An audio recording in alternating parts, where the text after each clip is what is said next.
வணக்கம் நண்பர்களே. இன்று நாம் பார்க்க போவது ரிஷபராசிக்காரர்களுக்கான சனி பெயர்ச்சி என்ன மாதிரியான மாற்றங்களை கொடுக்க போகிறது அப்படிங்கிறதான். அது சனி அப்படின்றது கஷ்டத்தை மட்டும் கொடுக்கக்கூடிய கிரகம் கிடையாது. அது நமக்கு ஒழுக்கம், பொறுமை, வளர்ச்சி இதெல்லாத்தையும் கற்றுக் கொடுக்கக்கூடிய ஒரு பெரிய குரு. இந்த சனி பெயர்ச்சியில ரிஷபராசிக்காரர்களுக்கு முக்கியமான மாற்றங்கள் வாழ்க்கையின் பல துறைகளில் ஏற்படும். அதாவது வேலை, பணம், குடும்பம், ஆரோக்கியம் எல்லாத்துலேயும் சனி பகவான் ஒரு சோதனையை கொடுத்து அதற்கு பின்பு அதிலிருந்து வளர்ச்சியை கொடுப்பார். ஏன்னா எப்பயுமே வெற்றி என்பது பெற்றுக்கொள்வது, தோல்வி என்பது கற்றுக்கொள்வது அப்படின்னு சொல்லுவாங்க. அது மாதிரியான அனுபவங்களை கொடுப்பவர் தான் சனி பகவான். இப்போ இந்த காலத்தில் என்ன எப்படி இருக்கும் அப்படின்னா, வேலை பளு அதிகரிக்கும், மேலதிக பொறுப்புகள், அதிகமான பொறுப்புகள் உண்டாகும், உங்களுக்கு ப்ரொமோஷன் கிடைக்கிறதுக்கான சான்ஸ் இருக்குது. ஆனால் என்ன ஒரு பிரச்சனை அப்படின்னா, அது கொஞ்சம் லேட் ஆகும். உங்களுடைய உழைப்பு அதிகமாக இருக்கணும். இப்போ கவர்மெண்ட் ஜாப்ஸ், ஐடி, சொந்தமாக பிஸ்னஸ் பண்ணுறவங்க அவங்களுக்கெல்லாம் கொஞ்சம் ஒரு ஸ்லோவான டெவலப்மெண்ட் இருக்கும். இமிடியட் உடனடியான விஷயங்கள் எதிர்பார்க்க முடியாது. அது கொஞ்சம் ஸ்லோவாக இருக்கும். மற்றபடி சனி பகவானுக்கு மிகவும் பிடித்த விஷயம் அப்படின்னு பார்த்தீங்கன்னா உழைப்பு தான். ஆனால் கடின உழைப்புக்கு அவர், நீங்கள் எந்த அளவுக்கு உழைப்பை கொடுக்குறீங்களோ அதுக்கேற்ற ஆசீர்வாதங்களை உங்களுக்கு அவர் செய்வார். ஓகே, அடுத்து பார்த்தீங்கன்னா பணம், பொருளாதாரம் எப்படி இருக்கும் அப்படின்னா, வருமானம் இருக்கும், ஆனால் வரவுக்கு மீறிய ஏதாவது ஒரு வித செலவுகள் வந்துக்கிட்டே இருக்கும். ஒரு சேமிக்கணும் அப்படின்றது ரொம்ப சிரமமாக தான் இருக்கும்.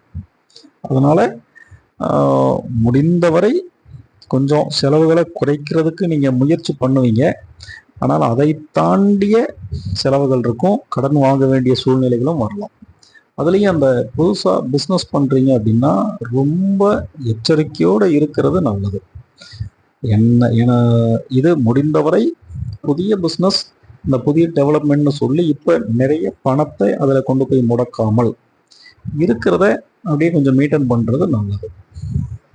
அடுத்து குடும்பம், உறவுகள் எப்படி இருக்கும் அப்படின்னா, குடும்பத்தில் சின்ன சின்ன சண்டை சச்சரவுகள் ஏற்படும். இப்போ நீங்கள் ஒன்று பேசுனீங்க அப்படின்னா வீட்டில் ஒன்று புரிஞ்சுக்குவாங்க. இதனால் ஒரு சில சண்டைகள் வர்றதுக்கு வாய்ப்பு இருக்குது. அதனால் பேசும்போது கவனமாக இருக்கணுங்க. கோபத்தை கட்டுப்படுத்துங்க. அடுத்து மனநிலை ஆரோக்கியம் எப்படி இருக்கும் அப்படின்னா, மன அழுத்தம், டிப்ரெஷன் அதிகமாகிறதுக்கு வாய்ப்பு இருக்கு. தூக்கமின்மை பிரச்சனைகள் உண்டாவதற்கான வாய்ப்புகள் இருக்கு.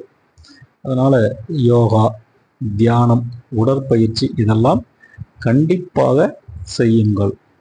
தேவையில்லாத மன அழுத்தத்திற்கு இடம் கொடுக்காதீர்கள். அப்போ சுப பலன்கள் அப்படின்னா அந்த விஷயங்கள் என்னென்ன நடக்கும், அதாவது நீங்கள் ஏற்கனவே முயற்சி பண்ணிட்டு இருந்தீங்கல்ல, அதில் ஒரு வித நல்ல பலன்கள் கிடைக்கும். வெளிநாட்டு வேலைக்கு முயற்சி செய்து கொண்டிருந்தால் கிடைப்பதற்கு வாய்ப்புண்டு. இப்போ நிலம், மனை இல்லைன்னா வீடு ஏதாச்சும் வாங்கணும் அப்படின்னு முயற்சி பண்ணிட்டு இருந்தீங்கன்னா அதுக்கான வாய்ப்புகள் கிடைக்கும். இதில் கவனிக்க வேண்டிய விஷயங்கள் என்ன அப்படின்னா, அவசரப்பட்டு எந்த முடிவுகளையும் எடுக்க வேண்டாம். யாரையும் நம்பி இந்த சாட்சி கையெழுத்து போடுறது, ஜாமீன் கையெழுத்து, பணம் கொடுக்கறது, இந்த மாதிரி விஷயங்கள்லாம் இந்த சமயத்தில் செய்யாதீங்க. உடல் ஆரோக்கியத்தில் கவனமாக இருங்கள். இதுக்கு என்ன பரிகாரங்கள் செய்யலாம் அப்படின்னா, சனிக்கிழமை அன்னைக்கு சனி பகவானுக்கு நல்லெண்ணெய் தீபம் ஏற்றுங்கள். முடிந்தவரை கஷ்டப்படுறவங்களுக்கு ஏதாவது தான தர்மங்கள் செய்யுங்க. அதே போல ஹனுமான் வழிபாடு உங்களுக்கு முன்னேற்றத்தை கொடுக்கும். ஓகே, ஓம் நமக் சிவாய. நல்லதே நடக்கட்டும். வாழ்க வளமுடன்.